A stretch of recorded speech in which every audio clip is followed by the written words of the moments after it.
is depressed after witnessing 3 deaths in less than 24 hours. Shocker. Checking his bathroom, it's revealed that Monokuma has gotten rid of Sayaka's body and cleaned the area. He apparently did the same to Junko's body in the gym. While the bear claims that this is for the sake of the remaining students' health, it's clearly so nobody gets the chance to say goodbye. Makoto reports to the others that, like the bear said, the body is gone. Aoi tries to reassure Makoto that if they work together they can still get out, but Byakuya disagrees. Now that Sayaka and Leon made the decision to kill, it's not a matter of if someone else turns up dead, it's when.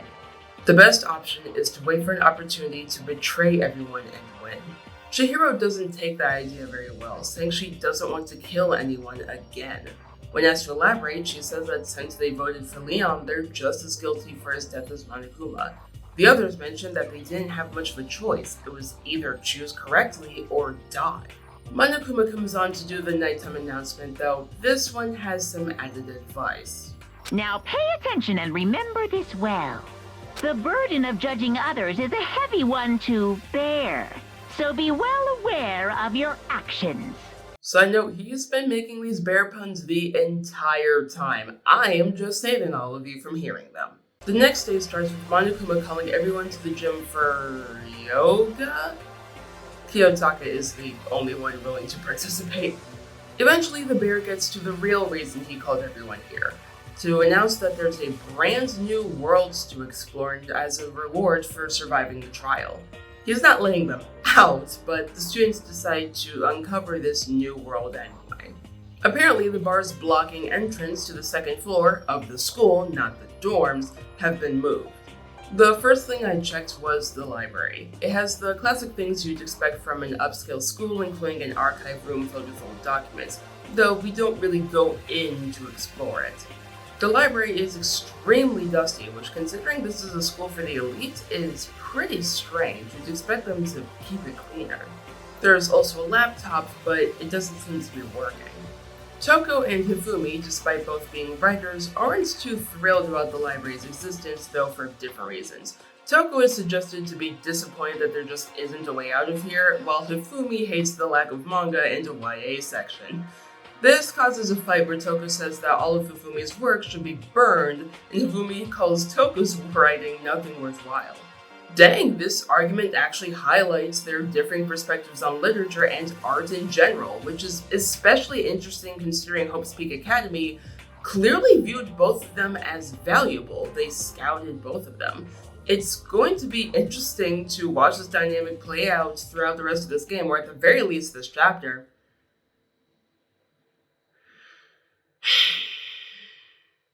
The final thing we can check in the library is a letter that Kyoko found from Hope's Peak's executive office. It's an announcement that the school is going to be suspending its operations for the foreseeable future due to circumstances beyond its control. Based on the dust on top of it when found, the letter must have been sitting there for a year, but that doesn't line up.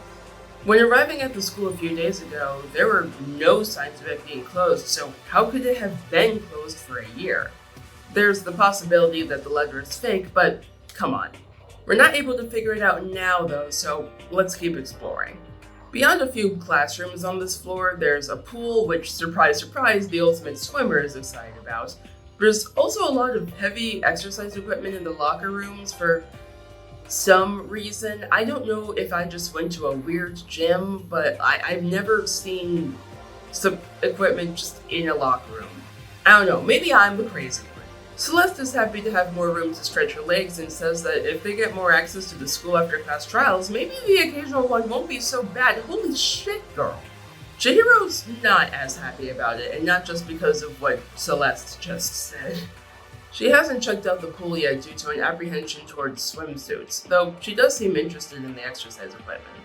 Before we explore any further, may I turn your attention to the giant Gatling gun above the locker rooms? Monokuma shows up to explain that in order to enter the changing rooms, you have to swipe your e-handbook over a card reader. If your sex matches the assigned locker room, you're in. If not, well, that's what the Gatling gun's for. It can also apparently detect if someone opens the door for someone else, so that's a no-go. He has this system set up to prevent any hormone-charged activities, let's say. Celeste then wonders aloud what happens if someone were to loan their handbook to someone of the opposite sex, which Monokuma didn't actually think of and immediately makes a rule against.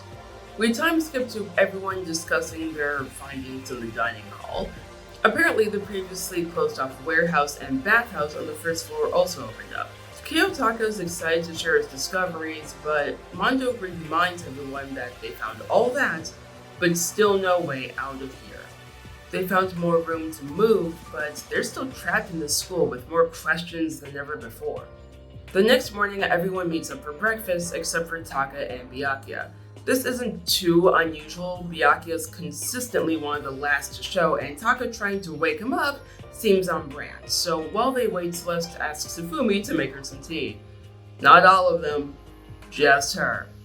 She's playing on how in-universe her Lolita fashion sense makes her look like an anime character, so she's getting Hifumi to do all her bidding. He obeys and, well, Celeste goes full Karen, ranting about the process of making milk tea and her prim and proper demeanor slipping up for this clip and sprite to be used. You little bitch! Freaking love it.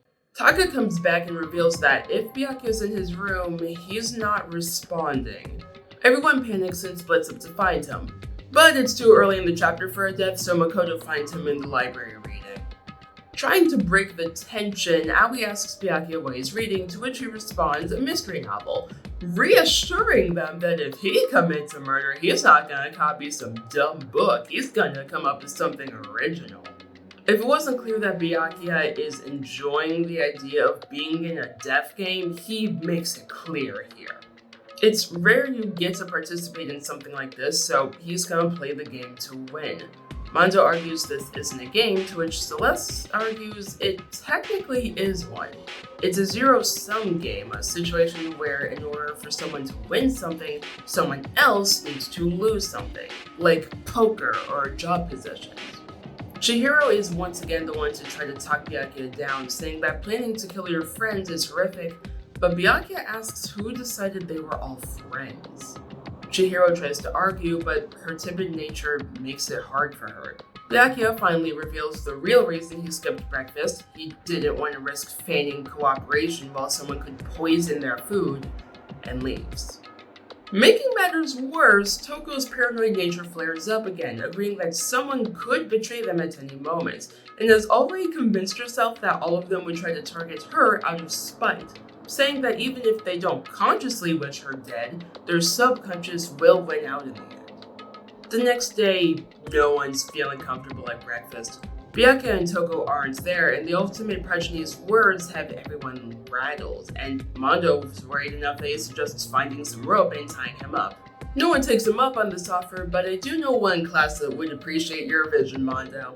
Chihiro is still feeling bad about not defending herself against Byakuya, hating that she froze, and Mondo's comments about how she shouldn't feel bad because girls are naturally weak just make her feel worse. Dude, Sakura's right there. You literally guarded the crime scene with her like 2 days ago. Mondo, to his credit, does feel bad about making Chihiro cry and vows to never upset her again via a promise as a man. It's a belief instilled in him by his brother that a real man keeps his promises. This is the same brother he mentioned briefly in chapter 1, though we learned this time around that at some point he passed away. No one presses him for details, and Chihiro admits that Mondo's promise did make her feel a bit better, though she does still want to work on herself and get stronger. This entire scene is really sweet. Everyone who's present works to cheer Chihiro up in some way, or has good banter with another character in the room. After some FTEs, Makoto goes to get dinner in the dining hall, and runs right into an argument. Mondo and Taka are fighting. In fact, the moral compass and biker gang leader have been at odds since the start of chapter 1, and we're really starting to see the friction here. They want to prove who's superior in the dumbest way possible, and they want Makoto to be a witness. They'll have an endurance contest where they go in the sauna and see who can last the longest without passing out. Mondo, being the pinnacle of masculinity, even chooses to keep his clothes on. This is the smartest and least homoerotic way they could have settled their differences. After over an hour of witnessing this genius display, the nighttime announcement goes off and Makoto goes to bed, distantly hoping they don't die of heat stroke. The next morning, Mondo and Taka are boyfriends. Or, sorry, bros. They bonded over the sauna experience and have been complimenting each other since they got to the dining hall. They also refuse to say the outcome of the contest.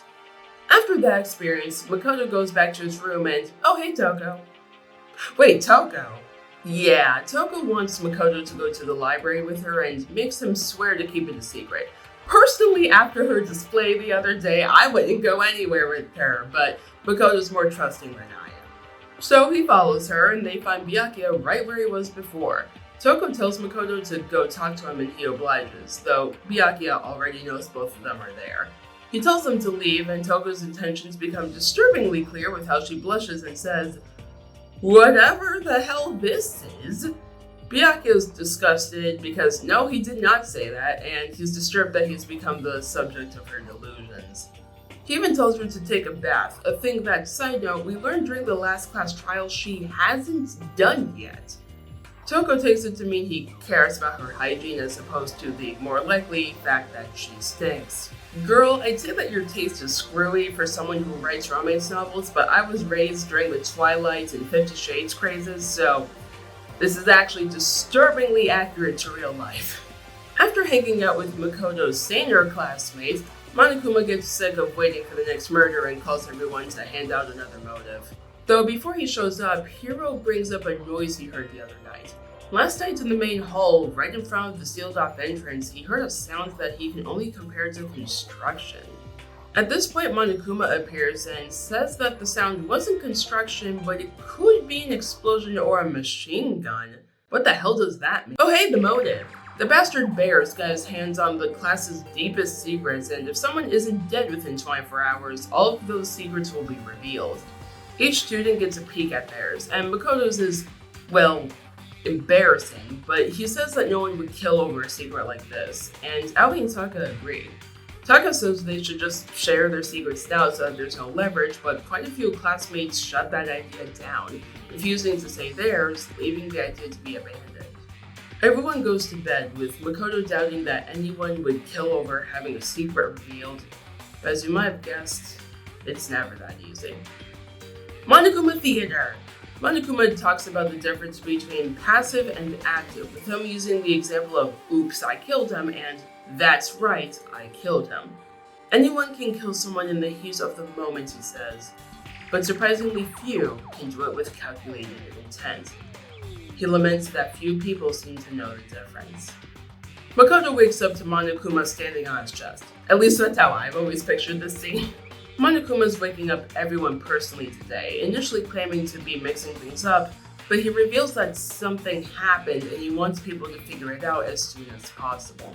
Makoto runs into Byakuya in front of the locker rooms, and Monokuma comes on to say that he's unlocked the doors to make things easier.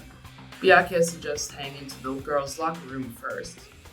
It's there that we find our second victim of the killing game, Chihiro, strung up as if crucified, blood pouring from her head.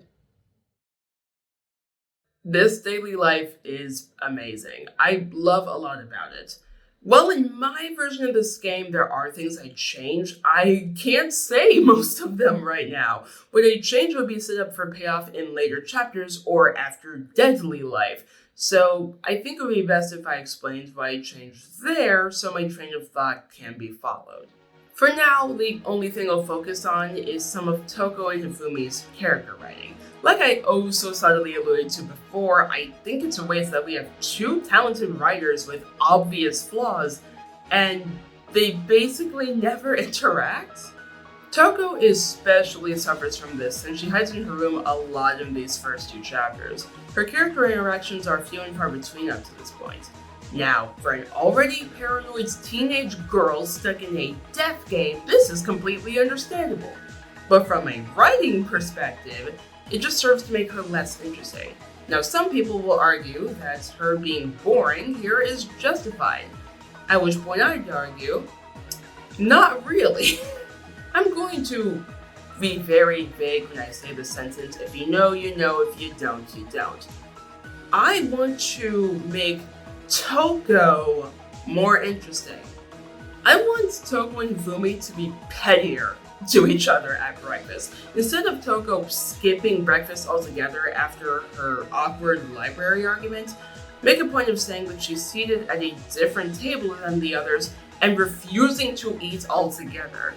Have Hifumi call her paranoid and have him insult Byakuya for being Byakuya, and Toko retaliates by insulting his talent or making terrible assumptions about him due to his looks, his weight, etc.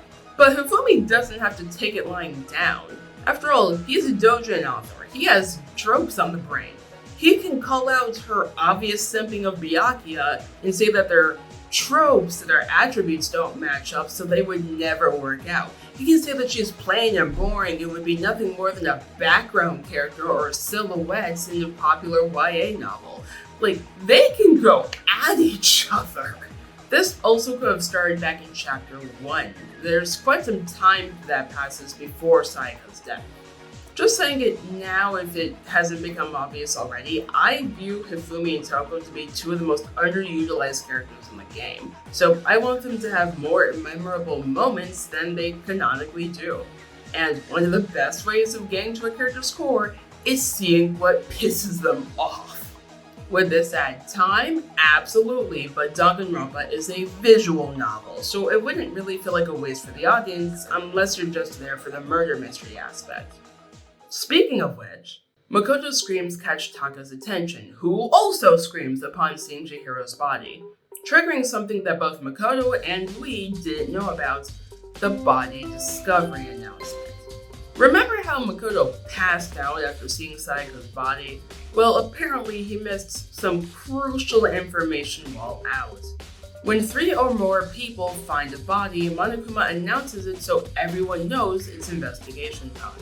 You might have noticed by now, but a familiar saying is written behind Chihiro in blood. Bloodlust. The calling card of the serial killer that Chihiro herself brought up, Genocide Jack. Is this a copycat murder or the real thing? No one knows, and no one's excited to find out. It's at this moment that Toko, the last to walk in, sees Chihiro's body. Oh crap, down she goes. Yeah, last chapter, Toko actually refused to investigate Sayaka's murder and stayed in the gym the whole time. And turns out she had a good reason for that. She's hemophobic. She can't stand the sight of blood. Toko does get back up, but she's acting odd. Her stance is different, her eyes are glazed over, and her reaction to Chihiro's body turned from disgust and revulsion to fascination. She even points out that her stutter is gone. Worried, Sakura and Aoi escort Toko back to her room with the agreement that once they return, Sakura and Mondo should just guard the body like they did last chapter. Monokuma hands them the Monokuma file for this case, makes a new rule on the spot that a Blackened can only kill 2 people max to ease the students' worries about a serial killer wandering around, and the investigation begins. Byakuya calls Makoto over and forces him to play his assistant for this trial, acknowledging that Makoto was one of the main students to solve the last murder. Guess we'll be dealing with him. Great. Here we go again. What's important? The Monokuma file says a blow to the head was the cause of death, all but confirming that dumbbell as the weapon. Sakura points out that Chihiro, wanting to be stronger, probably came to the locker rooms of her own free will instead of being carried or dragged here. Mondo confirms this. Dude had a complex about being weak, he says, alluding to the fact that Chihiro came here willingly. Chihiro apparently declined exercising with Aoi Sakura despite mentioning she'd need a workout buddy.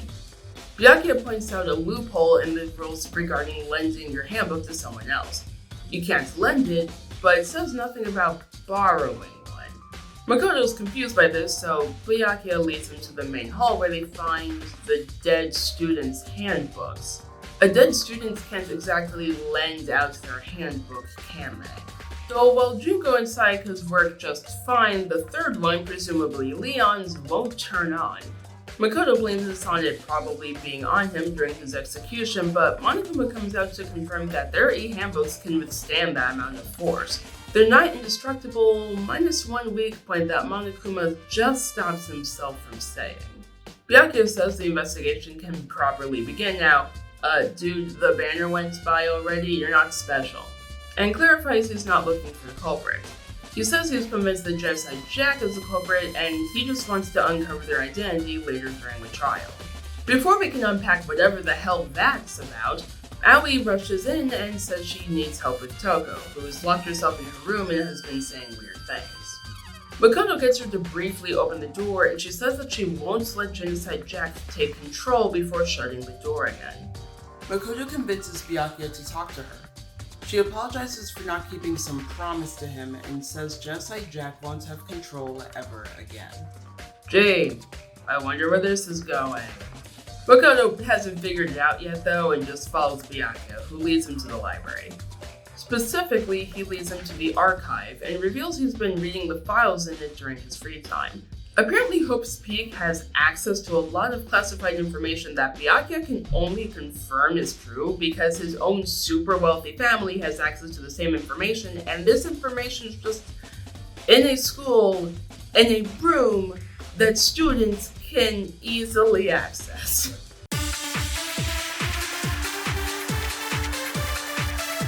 Byakuya has Makoto look at a specific file. A file about the Genocide Jack killings, and we can add to our list of important info again. On top of the bloodlust thing, Genocide Jack suspends the body when killing, with scissors of all things. This fact never got released to the public. Take a look at the victims visible here, it'll be important later. Genocide Jack is highly suspected by the police to have dissociative identity disorder due to evidence showing the premeditated attacker constantly lingered for a bit before seemingly panicking and running away. Oh god, please no. Byakuya finally lets Makoto go and we can start investigating ourselves, so we can speed this up. What else is important? Hifumi mentioning a discovery he wants to bring up during the trial. A strange stain on the boys' locker room carpets, a poster for a famous boy band, which is also in the boys' locker room. Chihiro's handbook is missing. Chihiro's body is suspended by an extension cord of all things. A bloody poster of a supermodel at the scene of the crime in the girls' locker room. Makoto asks Sakura point blank if the posters were switched since she spent a lot of time in here, and she never paid attention to the posters, but she did spill a drink on the carpet earlier, and now the stain's gone. Back in the library, the lamp that Byakuya has been using doesn't have a long enough cord to reach the outlet. The library extension cord is missing from its box. Celeste saw Chihiro last night in the warehouse. She grabbed a duffel bag from the warehouse with a blue track jacket sticking out of it. When Celeste pointed out the jacket, Chihiro shoved it all the way in before leaving the warehouse. Both the duffel bag and jacket are missing, and Celeste has only told Makoto about seeing Chihiro. And finally, Aoi mentioning that Chihiro avoided all the girls but talked to all the guys more casually. With that, Monokuma is sick of waiting and calls everyone in. Everyone arrives except for Toko, who Monokuma had to literally drag out of her room. With a new trial room, it's time to solve Chihiro's murder. The blood-covered dumbbell is the murder weapon, obviously. Nothing else could have done it, and Kyoko confirms that the caved-in part of Chihiro's skull matches the edge of the dumbbell. Yeah, everyone's a bit disturbed that she can just look at a head wound casually and determine that. Moving on. Oh, wait, Byakuya's taking over. Go back, go back, go back, go back! He announces Genocide Jack as the killer and Makoto's testimony, if you will, of what we know about the serial killer, namely the bloody message and suspension method adds credibility to that. He then announces that Toko Fukawa is that very serial killer. Oh wow, what a surprise, didn't see that coming. Everyone doubts this since Toko can't even look at blood without passing out, but after a minigame where we determine the cause of the contradiction, oh hell no. And bringing up her strange behavior at the crime scene, Toko breaks. She demands to know how Byakuya could possibly tell the others. He promised not to. Yep, Byakuya's known this entire time. Well, actually he's known since the night before the motives were handed out. The promise she apparently broke to him was a promise that she'd keep Genocide Jack under control and she wouldn't kill anyone. Spiraling in fear, frustration, and rage from Byakuya's betrayal, it's not a surprise that Toko can't handle being there right now. So someone else comes in and takes her place.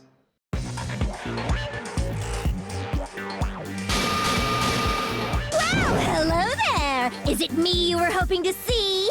Genocide Jack, or Jill in the English version, she's just Genocide Show in the original Japanese, comes to the front and immediately reveals herself to be quite a personality. More upbeat, intense, and blunt than Toko, while I'm obviously going to be discussing the everything with her character, there's no denying a strange charm to her. Between this display and the high likelihood that Toko's secret that Monokuma threatened to spill was sharing a body with a serial killer, giving her one hell of a motive, everyone's ready to vote, but Makoto stops them. While Chihiro's death was similar to Genocide Jill's other killings, there are some inconsistencies that stand out. Chihiro died via blunt force trauma, but Jill, I'm just gonna say Jill from now on, prefers stabbing. On top of that, those same scissors she uses as a murder weapon are used to suspend the victims' bodies. Chihiro was strung up with a cord. Jill points out the third difference that you might have noticed yourself earlier. Chihiro is a girl. Jill prefers going after adorable little men. It's briefly suggested that the dumbbell and female victim were circumstantial. Both Jill and Toko could have just killed to keep their secret after all. But not only does Jill apparently always have her scissors on her, meaning she could have just used her normal weapons, as she points out, why the hell would she bother with a bloody message and arrangement if she was trying to get away with murder?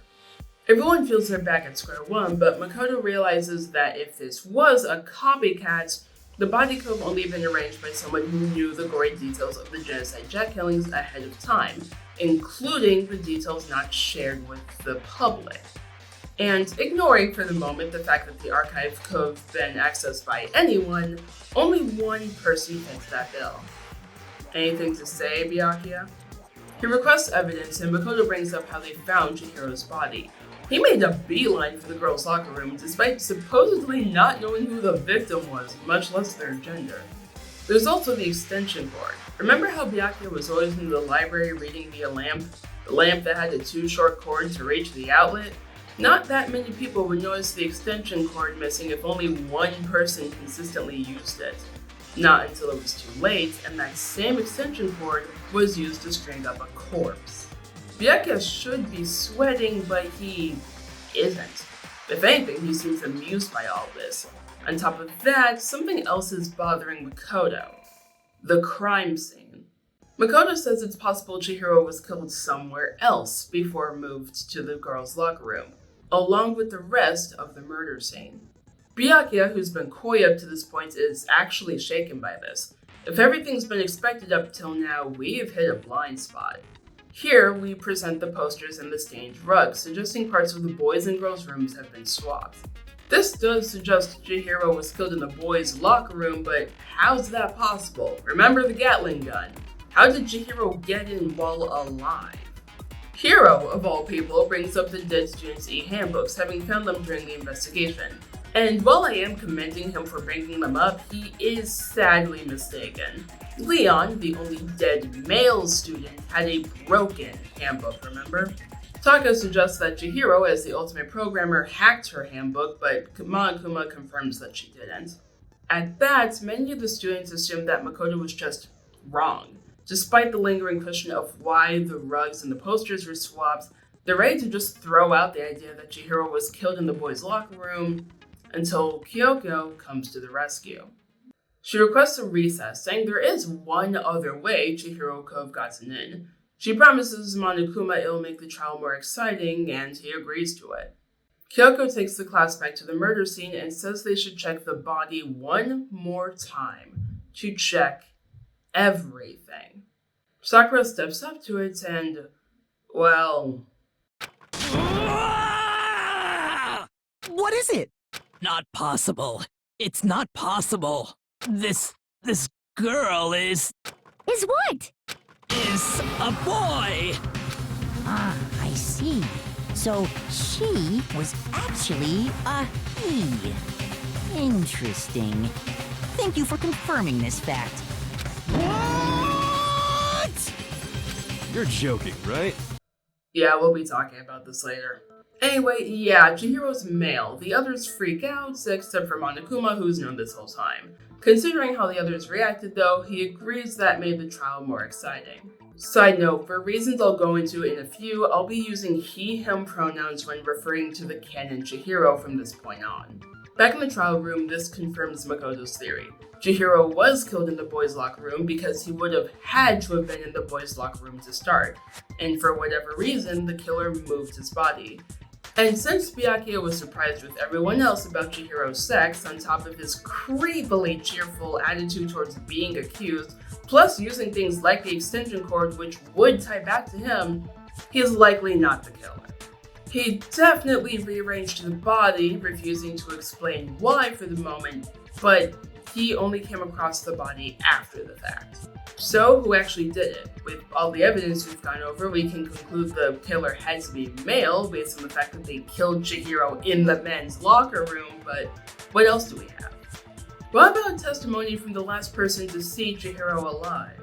Celeste reconfirms that she only told Makoto about seeing him and tells the class about how she saw him right before nighttime in the warehouse. How, and this isn't quite verbatim, but it is close to how she recounts it here, he stuffed a tracksuit into a duffel bag before running off. The same items we still haven't tracked down.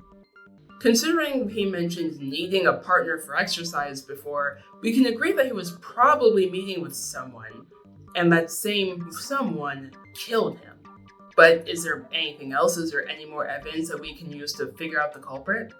Kyoko thinks so. In fact, the class should all know who the killer is.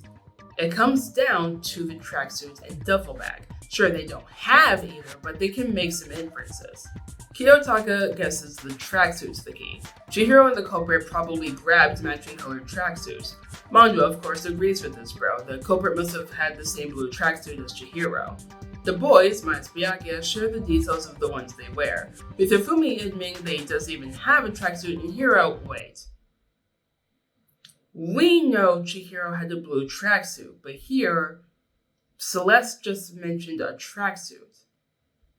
How does Mondo know the color? Taka tries to defend him, saying he probably saw the tracksuit at some point, but remember, the tracksuit is gone, and Chihiro stuffed it into the duffel bag before leaving the warehouse. Kyoko was bluffing. There was no evidence, she just said that to make the culprit slip, though she apparently has had her eyes on Mondo since the beginning of the investigation. Remember that line I mentioned? Dude had a complex about being weak. A macho man like Mondo, one I specifically mentioned, held up very stereotypical gender roles. Can you really see him referring to a girl as dude? Well, it's small. He has been using the terms dude and chick regularly up to this point in the game. He knew since the beginning, at least this morning, that Chihiro was a guy. Mondo and Taka refuse to accept this accusation, and that's when Hifumi steps in. Remember how he said he was going to present something? Well, now he is. He found another broken e-handbook, most likely Chihiro's missing one. With 2 broken handbooks, we're finally able to wrangle the weak spot out of Monokuma. Extreme heat. Hifumi is not surprised. After all, he found this handbook in the sauna. Oh.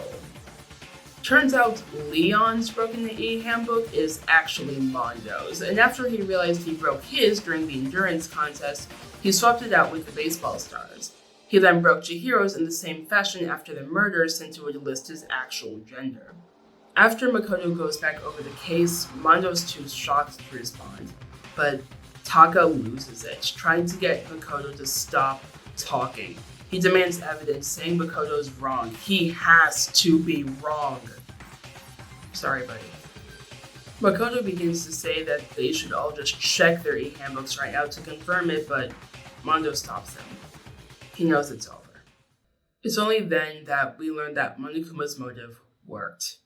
And cruel as ever, he announces Chihiro and Mondo's secrets to the class anyway. Chihiro's secret was, of course, being male. As we could all see, he's effeminate and he was bullied for it. At some point between switching schools, he started pretending to be female in a desperate attempt to escape that. But not only did it not work, it made things worse. Now stuck, being viewed as the wrong gender and knowing outing himself would subject him to more cruelty, Chihiro's complex about being emotional, being petite, being weak grew. This is the reason I use he/him pronouns for Chihiro, while some in the fandom don't. While his story is reminiscent of trans and non-binary experiences, Chihiro is cisgender. Being called a girl ate away at him. But when Mondo announced the motive, he saw it as an opportunity, a chance to finally confront his fears. Chihiro wasn't exercising to become more masculine, it was to get stronger, feel stronger, so he wouldn't care what other people said about him. On the other end, Mondo's secret? He killed his own brother. Yep, the brother he's mentioned a couple times now, Daya. The former leader of his biker gang, the founder at that. Of course, it's more complicated than that.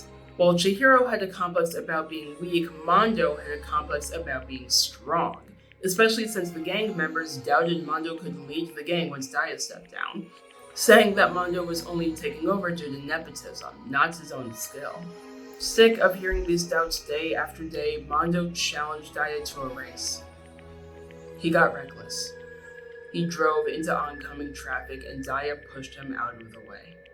With his dying breath, Daya made him promise to keep the reality of his death a secret, saying that he just became reckless himself and drove into traffic.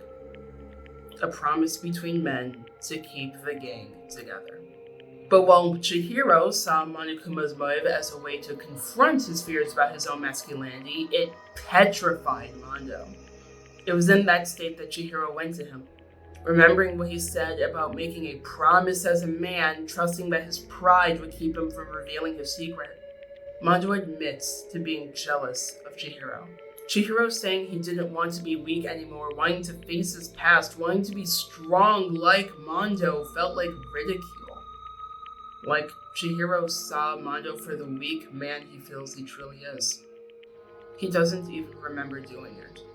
He remembers blind rage, then Chihiro lying bloody at his feet, the dumbbell in his hand. Unlike Leon, Mondo doesn't try to justify his crime. He doesn't defend himself or try to gain sympathy. He is a killer. Kyoko knows better though. She suspects that the reason Mondo switched around the crime scene wasn't just to get away with murder, but to respect Chihiro's wishes about hiding his gender from the others. Monokuma's had enough of this emotional moment, however. After a few shocking choice words from the ultimate moral compass, he announces it's time for Mondo's punishment. Mondo is tied to a motorcycle with Monokuma as the driver. A circus-themed cage is at the end of the track. Monokuma ejects himself right before Mondo enters the cage where he spins at high speeds. The cage is electrified and Mondo spins faster and faster until he's gone. A machine connected to the cage finishes producing something. A tub simply labeled Mondo Butter. The final shot shows Monokuma enjoying pancakes covered in melted butter.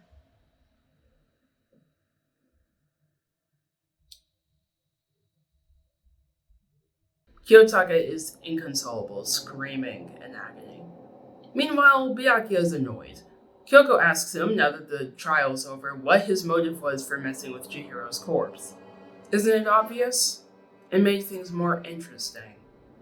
Ignoring the self-imposed nighttime rule, Byakuya was walking out of the library when he saw Mondo exit the girls' locker room. Yep, he's known it was Mondo since the beginning. Mondo, luckily for Byakuya, was too dazed to notice him, and Byakuya decided to help make his plan more foolproof. Hiro points out that if they hadn't seen through his meddling, he would have died with the rest of them, but Byakuya, glaring right at Makoto, says that thanks to a certain someone, Mondo got found out. I guess we know the real reason Byakuya made the trial harder. Satisfied with his answer, Kyoko moves her attention to Monokuma, asking why he bothers with such elaborate executions. He calls them his gift to mankind, a way to turn hope into despair. Byakuya once again announces his plan to win, but adds that after he wins, he plans on coming after the one behind Monokuma for daring to try and control him. The bear finds this hilarious. With his laugh, the trial ends. But not the chapter. The scene fades into Monokuma and someone in some kind of control room. He talks about how Sayaka tried to kill someone before things could get boring, but laments that the person he's talking to didn't get to play their part of being the first killer. This person, this mole apparently, asks Monokuma for some information. The name of the 16th student. Monokuma denies this information, calling the 16th student his ace in the hole. The surviving student count drops to 10, and chapter 2 ends. Okay, so obviously there's a lot to cover. Before I start tearing chapter 2's deadly life apart, I will say that the concept of it is so cool. Playing with the idea of some serial killer being behind everything, only for the serial killer to be real, but be a red herring. Having someone unrelated mess with the crime scene for their own reasons. Literally having the murder be the tragic result of toxic masculinity. There's so much good in this chapter, but sadly, there is so much that falls apart, especially in the modern day. Though the first thing I change is actually something more practical and is absolutely me nitpicking. I make the part where we accuse Byakuya a little bit more solid. When we accuse Byakuya of being the only one that could have possibly done this copycat murder, we're kind of wrong.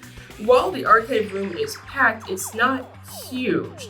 Anyone could walk in and find the Genocide Jack case file, especially since Chihiro mentioned it and is probably putting people on edge and thinking about whether or not it is Genocide Jack. Byakuya had knowledge pre-Hope's Peak, but that doesn't make him special because of that file. Luckily, there is an easy way to fix this. A key. Have the archive be locked and have Byakuya be so extra about the idea that the rest of us wouldn't be able to appreciate what the documents contain that he openly admits to taking the key and not letting anyone else have access to the archive. Hell, when he leads Makoto to the archive during the investigation, make a point of saying that he takes the key out of his pocket to let him in. After which, Monokuma will pop up and scold Byakuya, saying that this isn't fair to the other students who might need some inspiration, and takes the key from him and announces he's leaving the door unlocked from now on.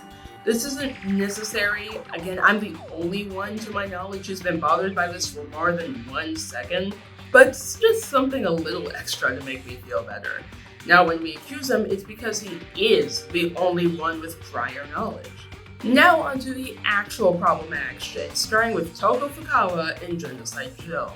Now, before I continue, I am not a psychologist, but I do have access to psychologists as well as diversity training consultants who will humor me if I hand over my weird script about a death game over to them. I also have the entire internet, which is filled with articles that I luckily actually know how to look up the real deal of, that are written by people with experience with the subject, whether it's because they trained in it or they have it. That being said, I do not have DID or OSDD or anything similar myself, so take everything I say about this being an improvement with a grain of salt, especially since DID is a very misunderstood disorder and there's only so much I'm able to understand about it without having it myself. Got it? Good.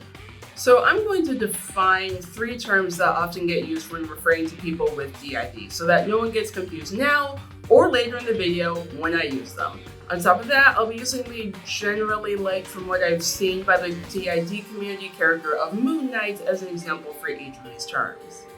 Alter, the separate identities sharing the body. For a lot of people, you can view the alters as different people, though they're all technically parts of a whole. Mark Spector, Steve Grant, and Jake Lockley are all alters. Due to the specific way DID is caused, there's no such thing as an original alter, though you might see one alter in charge of the body more often than others or using the body's legal name. System, what a group of alters is called. Mark, Steve, and Jake are all part of a system. Fronting, when an alter is controlling the body.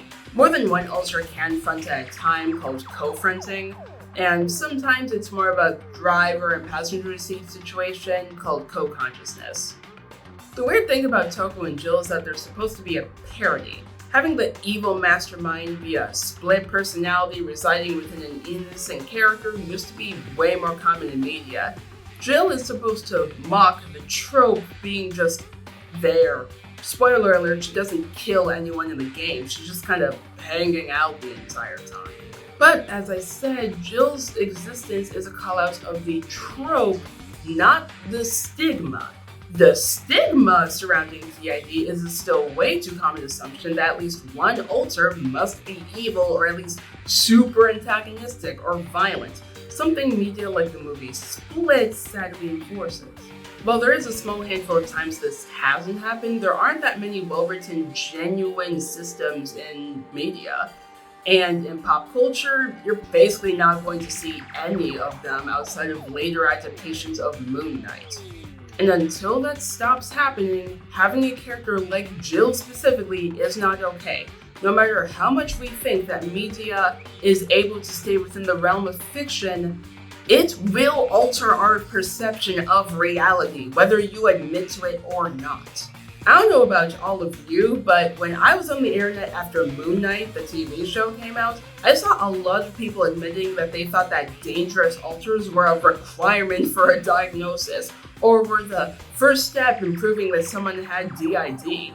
And some people straight up didn't know DID was real. They thought that it and its old name of multiple personality disorder were like acme, this catch-all term that all media uses to just make reference to a thing that doesn't actually exist. And they didn't know any better until they learned that the team had to do research for this show. But if you ask any Danganronpa fans, seemingly including a lot of systems, this runs into a bit of a problem because Jill is very likable. Seriously, from the moment she arrives, Jill is fun. She steals the show, and as I mentioned, straight up tells you why she couldn't be the culprit as opposed to you having to say it as Makoto. Plus, she's hilarious. Quiet, lowly cur! Lowly cur? Imagine you go to a fancy Italian restaurant. They're very picky about the noodles, the sauce, everything. But what happened to Chihiro? It'd be like if that same Italian restaurant started using ragu or Chef Boyardee. This is no creation of mine. So her personality of a self-proclaimed Genki girl with a really, really messed up side clearly has some appeal. So how do we handle this? Should I take away the DID aspect and just make Jill Toko's real personality? Should I get rid of Jill entirely? I considered this, but decided it was too boring. Not to mention disregarding the chance to make a non-violent, or at least normal level of violence for a death game, system in a piece of media. So imagine this. Back in Chapter 1, remember how Chihiro described Genocide Jack as a serial killer making headlines lately? Well, in this version, they didn't make the headlines. They've been talked about almost exclusively online, especially by a few internet sleuths and bloggers. They're a poorly kept secret that the police has been trying to cover up. In fact, the police have been treating all these deaths as unrelated accidents despite all the evidence to the contrary. Just as in the original game, Toko's the last to arrive at the crime scene and her hemophobia is triggered. Like the original, someone else, though the class doesn't know it's someone else, is the one to respond to them. She's still excited about seeing a dead body, though instead of laughing like in the original game, she gleefully asks about when this happened and tries to talk to everyone in this frantic way that no one can really keep up with. When Aoi and Sakura start walking her to her room, she's reluctant to do so, but goes with them anyway. When Aoi runs up and says that something's up with Toko, instead of saying she's barricaded herself in her room, she says that she's no longer in her room and she can't find her. When we look for her, we find her back in the girls' locker room, shaking and with her notebook in hand. If you choose to talk to her, Mitoko can mutter to herself about this not being the time, or Makoto can talk about how despite walking over here, Kyoko's face suggests that she does not want to be here, but her hands keep writing. Byakuya then tells Makoto to leave her alone and follow him to the library. We learn all the same info we did in the original game, including the suspicion that Genocide Jack has DID due to there being evidence of them repeatedly running away in a panic from some of the thieves. The scissors were exclusively known by the police, though it's mentioned that while the bloody message initially was only known by the police, it got leaked at some point. When we get to the trial, Byakuya says the killer is Genocide Jack, who is Toko. Initially, it seems like the original game, with us outing Toko as a system and a serial killer. Toko confessed to Byakuya, saying that she has some freak living inside her that could appear at any time. Byakuya states that with her housing a serial killer in her body, he had to bring it up to the class at some point. Eagle-eyed players would know that this BS. He clearly stated earlier in the chapter that he does not give out life-saving information for free, since it's every man for himself. Toko's too busy having a panic attack to defend herself, and when Byakuya says he wants to hear from Genocide Jack herself, the altar fronts. This version of Jill would introduce herself by that name, Jill, or in the original Japanese, something generic like Hanako, which I'm going to use for the rewritten Jill from now on, and says that she overheard someone talking about Genocide Jack, so of course she had to come out and pay full attention. She is just as intense as the original, though probably without the tongue and red eyes in the sprite. It's iffy, though if I were to brainstorm a way that we could still show that Toko and Hanako are two different people, I'd suggest just having their clothes look different in the sprite, not necessarily a different uniform, just the way they wear it is different. Maybe Hanako's is a bit more ruffled, a bit more edgy. Hey, so this is Editor Maya, and turns out everything I just said about how it could tweak the design is honestly pretty unnecessary, well, excluding the part where I should probably get rid of the red eyes and tongue.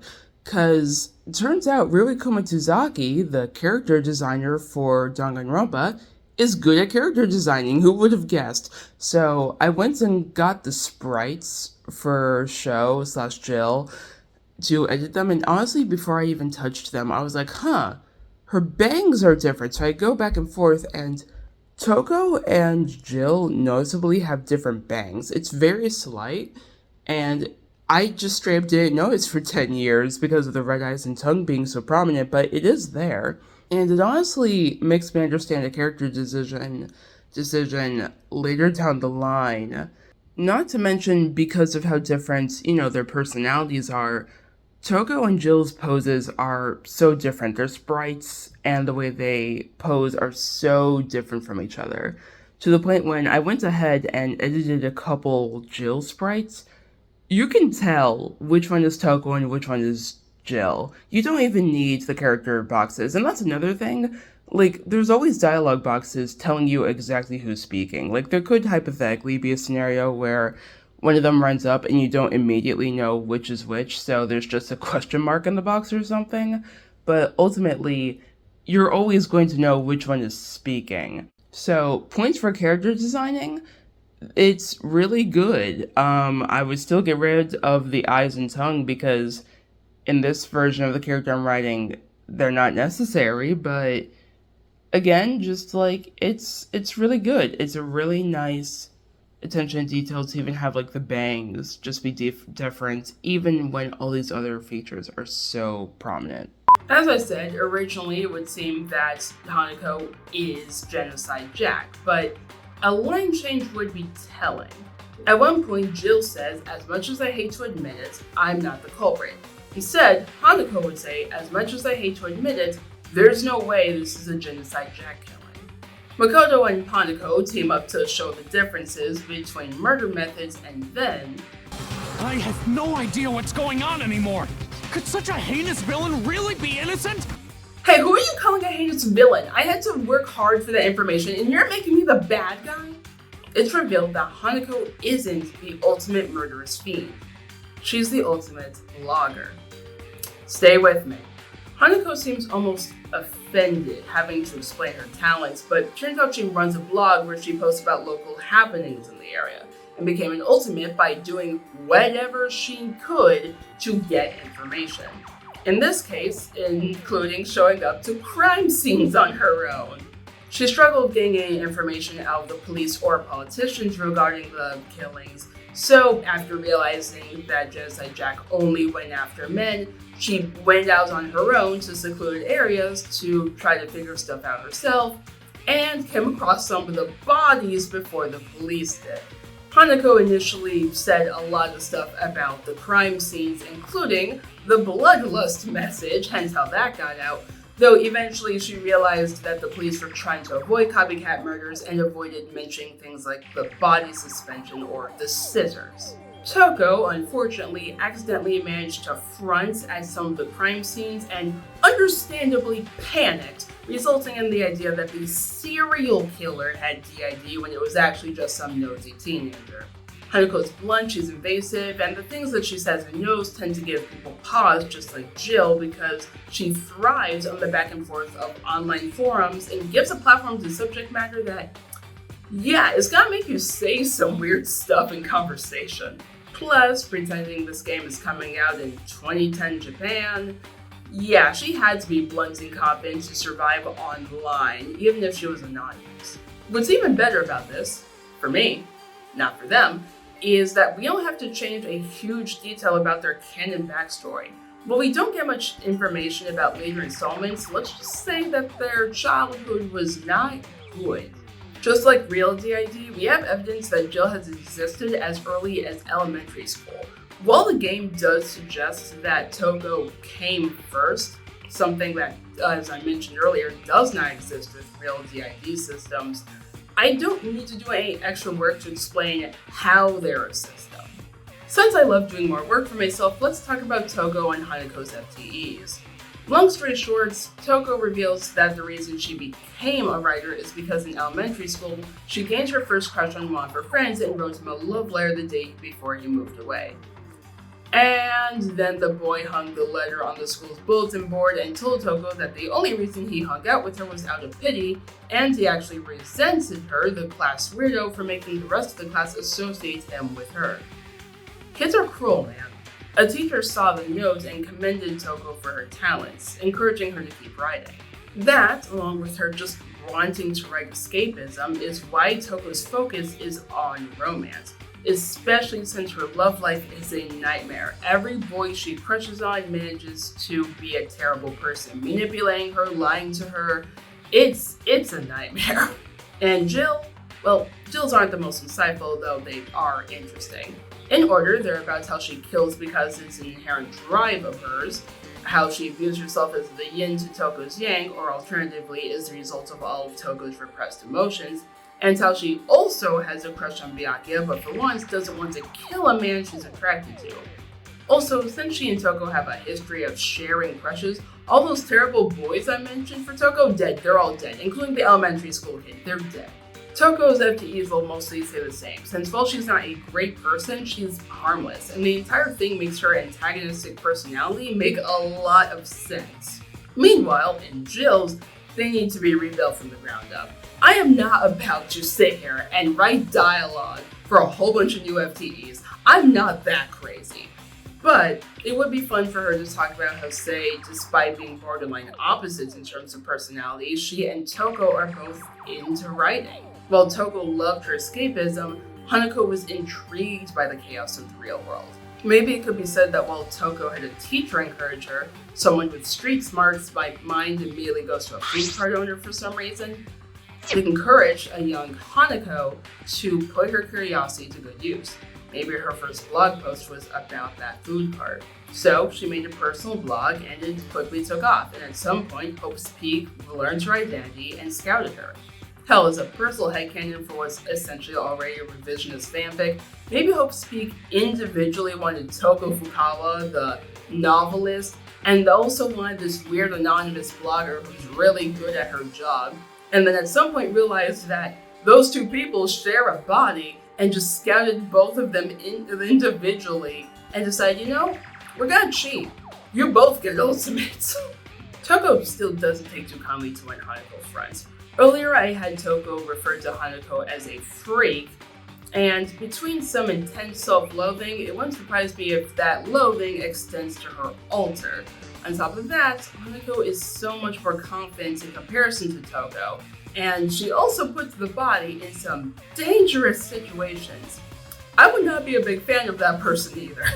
Not to mention, later in the game, Toku refers to Jill fronting as giving up her identity, which from what I've seen is a sentiment that some real ultras share. While obviously not a perfect solution, this was the best I could come up with for having Jill keep her general personality while still not doing something so lazy like she just happens to be a serial killer. It's not ableist, don't worry about it. So that solves the issue of Genocide Jack, but how about the real murder? More specifically, the murder victim. So, Chihiro. I can't speak for the modern Japanese Danganronpa fandom, but the English-speaking fans have a lot to say about Chihiro's gender identity. Due to his life paralleling trans and MB experiences, like I said earlier, the fandom often forgets he's canonically cis. But in reality, the crime took place in the boys' room. The reason for this? It's because Fujisaki is designated male at birth, though I cannot say either way whether they identify as either or any gender, but nonetheless their ID recognizes them as male. Yuck! Now let's never talk about this again! In my mind, there are two ways we can handle Chihiro's storyline. 1. Don't have the characters literally scream when learning the truth. In fact, don't even have the recess. Have us logic out that Chihiro's a guy. Instead of disregarding the switch posters and rugs, they consider why they need to switch out the crime scene. What possible way could Chihiro get in? I think there's enough evidence to come to the conclusion that Chihiro is male on our own. Also, throw out this comment from Byakuya. I knew he felt a little off. There was a certain incongruity to his female body. It sounds a bit too we can always telly, also I call bullshit, Byakuya. No, you did not.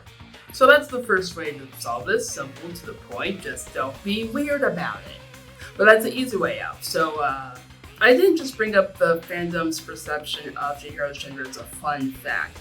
My second way of resolving this issue would be to change Chihiro's gender. Not sex, gender. Make Chihiro non-binary. Okay, time for me to stretch my understanding of the Japanese language. Also, same rules from before with DID apply here. If I'm being stupid about being NB and the experiences, please let me know. The theme of toxic masculinity is still intact. Yes, in this version, Chihiro is not necessarily a guy, but they still have to suffer through society's expectations toward gender norms. They're still a frail, emotional individual assigned male at birth. This is why I'm not making Chihiro a trans girl, by the way. It would read too much like, of course she was like that, she was a girl the whole time. During Monokuma's cruel reveal of the secrets at the end of the trial, he can say that Chihiro initially did dress up as a girl to escape the despite being a boy comment, but that decision made Chihiro realize that they don't really cleanly fit into being a girl or a guy. Instead of saying that Chihiro seems more confident around guys, I would sense that Chihiro seems uncomfortable and nervous around everyone. During FTEs, have Chihiro in the same facility as the other characters, and when you approach them to hang out, Makoto notes that Chihiro looks like they're trying to psych herself up for something. Changing Chihiro's gender to non-binary also opens up the door to different clues and something arguably more tragic than the original. Some of you have probably been holding your breath since I said non-binary because of what it would imply about Mondo. No, I am not going to make Mondo kill Chihiro because he's transphobic. That would be disrespectful to both characters and far less interesting. But Mondo was still raised with traditional gender roles. It is 2010 after all, and the term X-gender is just starting to pick up momentum in Japanese forums. I'm sure we all know at least one person who can't quite comprehend what being non-binary means, even if they do make the effort to use the correct pronouns. With that in mind, imagine, if you will, that Mondo doesn't say dude. In fact, when it comes to Chihiro, that's all Mondo says. Chihiro. Throughout the entire investigation, throughout the trial, whenever talking about Chihiro, not a single pronoun is used. Funny enough, from what I know of Japanese, in a subversion to the original game and its dude clue, this would be more obvious in the English translation than the original Japanese. Because Japanese is interesting when it comes to pronouns. Pronouns, as we understand them, aren't really used that often in Japanese sentence structures. Think about how everyone immediately noticed the lack of pronouns used for Halara Nightmare in Raincoat. A barely noticeable but still existent thing in the original Japanese stood out like a beacon in English because we use a lot of pronouns in our language. In this version, I have a point of having Mondo use highly gendered language or pronoun-heavy structures so that the difference can actually be noticed. Kyoko should be the only one to catch on to Mondo's strange change in speech. Speaking of Kyoko, she brings forth the theory that the crime scene switch was out of respect for Chihiro, not just to cover up the crime. And while Kyoko saying it is the game's way of saying it's true, I think it'd be nice to have more proof of this respect. During Kyoko's theorizing about Mondo respecting Chihiro, instead of just bringing up the crime scene switch, she mentions that Mondo could have easily just said she or used feminine language when referring to Chihiro to avoid getting caught. Instead, he made the conscious efforts, despite the risk, to avoid misgendering Chihiro. He'd admit that she's right. Mondo, despite not understanding all this stuff, didn't want to misgender Chihiro in death. Especially since he's the reason Chihiro will never get that respect ever again. Would it be stupid of Mondo? Maybe, especially since he was still trying to get away with murder. But that's what a promise as a man is all about. It fits his character to try to be this honorable to a fault, all while still acknowledging that the gender roles he actively tried to live up to killed someone living outside of them. The final thing to talk about in this chapter is the execution. And as you can guess from my reaction, not the biggest fan, and neither are a lot of people. Okay, so it did have to do with a motorcycle, but spinning him inside of a giant ball, electrocuting him, and then how did that turn him to butter? Wow. Well, all right. Oh boy. We saw Mondo die. We did it. The fuck? I don't know why Is the they end decided of that to be the framing for the weird thing. I've never fully understood Why is it. that the end? I don't know. While the Cage of Death is trying to lighten the mood, complete with some silly music at the end, it feels out of place. Considering everything I just said about this trial, it makes sense that no one's in the mood to laugh, especially when Taka's screams bringing the mood right back down.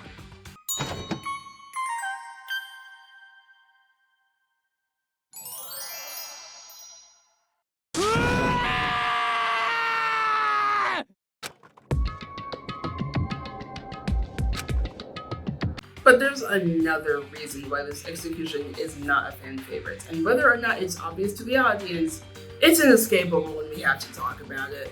If you're just watching the execution and don't get the reference, this is just weird. Mondo is spun around fast in a circus-themed cage with two tiger heads on either side of him, and the force melts him into butter. But if you're into old children's books, or have been to a civil rights exhibit in North America, you would have been reminded of the story Little Black Sambo. The story of Little Black Sambo, a British book written in 1899, is about a South Indian boy named, Sambo, who encounters 4 tigers. He is threatened into giving them his fancy clothes, and the tigers start fighting each other over who looks better. They chase each other around a tree so fast they melt into butter, which is used by Sambo's family to make pancakes. So yeah, I've explained the execution, but what's the problem? Well, if the name didn't give it away, the book led to some controversies. And also it was written in 1899 and is British, of course it led to a controversy. While the original version was pretty bad on its own, the American editions of the book decided that imagining what an Indian kid looked like was too hard, and hey, the names in the book are already black slurs, so why not make Sambo look like this? If you don't see the problems with this, please go to the civil rights exhibits I literally just mentioned. But what's America got to do with this, I hear you asking? You were going to focus on the original Japanese interpretation. Well, when the book got translated to Japanese in the 50s, they didn't use the original British version. They used an American one that had changed Sambo's nationality from South Asian to African. What the So yeah, based on Kadaka's age and the fact that the book was still popular in Japan when the game came out, there's a high likelihood that he just wanted to make an execution based on one of his childhood classics, and no one really mentioned to him the fact that it is questionable at best. especially since while this book's head Japanese publisher did pull it for a while, not banned like a lot of people in English-speaking groups say it was just pulled. It's still strangely popular over in Japan. Anyway, between the often disliked tone shift, the fact that it has no connection to Mondo, and the controversial inspiration, what do we do about this? Much like rewriting Chihiro, my choices are either the minimal route or the screw it, let's make more work for myself route. So here's the minimal. Contrary to Project Zai's translation of this execution, the title is just Cage of Death, or Motorcycle Death Cage if we're being specific, so that's good, we don't have to worry about that. That Japanese on Mondo's bike, it technically doesn't say Little Black Sambo, but it is phonetically meant to sound like the Japanese title. It's a gang thing apparently. To be honest, even without how controversial the source material is, the bike clearly saying the inspiration is just uninspiring. This could easily just be Mondo's name or even a play on the name itself. A common translation of Little Black Sambo is Little Brave Sambo, even in Japanese from a couple things I've seen. They also say Sampo a lot of the time, but that won't allow for some fun wordplay, so I'm ignoring that. If we're going by the Little Brave Sambo translation, this could easily just say Little Cowardly Mondo or Big Strong Mondo if you want to really rub it in his face. There's a lot of options here is what I'm saying. On top of that, just get rid of the damn jingle once Mondo Butter comes out, and while it wouldn't completely fix the tonal issue, it'd make it way less weird.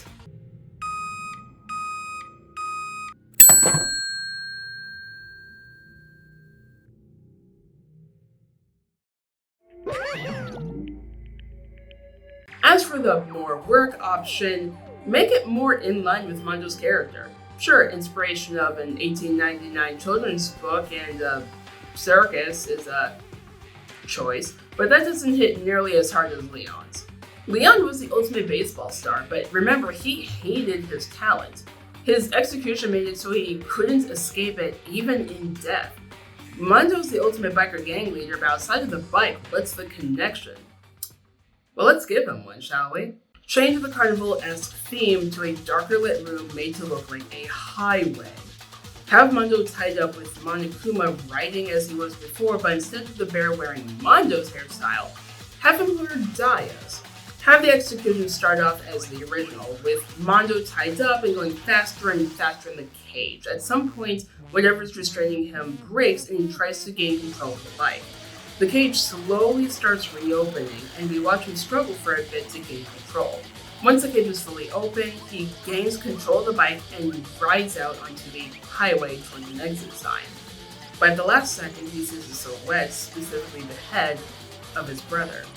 He turns to look and crashes into the wall where the so-called exit sign was painted on. We get a good look at the silhouette, Monokuma, of course, still dressed up like Daya, admiring the flaming wreck of Mondo and his bike.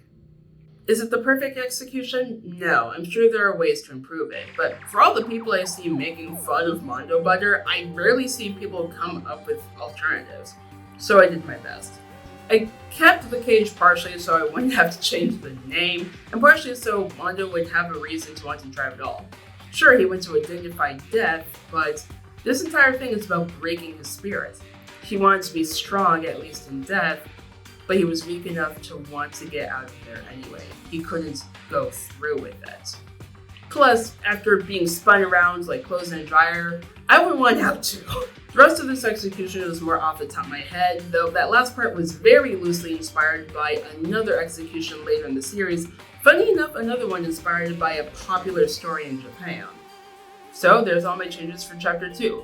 Genocide Jill, Ultimate Murderous Fiend, has been changed to Jill/Hanako, Ultimate Blogger. Chihiro's death is treated with more respect and might or might not have a new set of pronouns, or no pronouns. And the execution's been altered to fit the more somber tone of what caused the murder in the first place. We still have a lot to cover, both in terms of story and rewrites, but let's close on the most problematic chapter in the game and get to the chapter that everyone hates.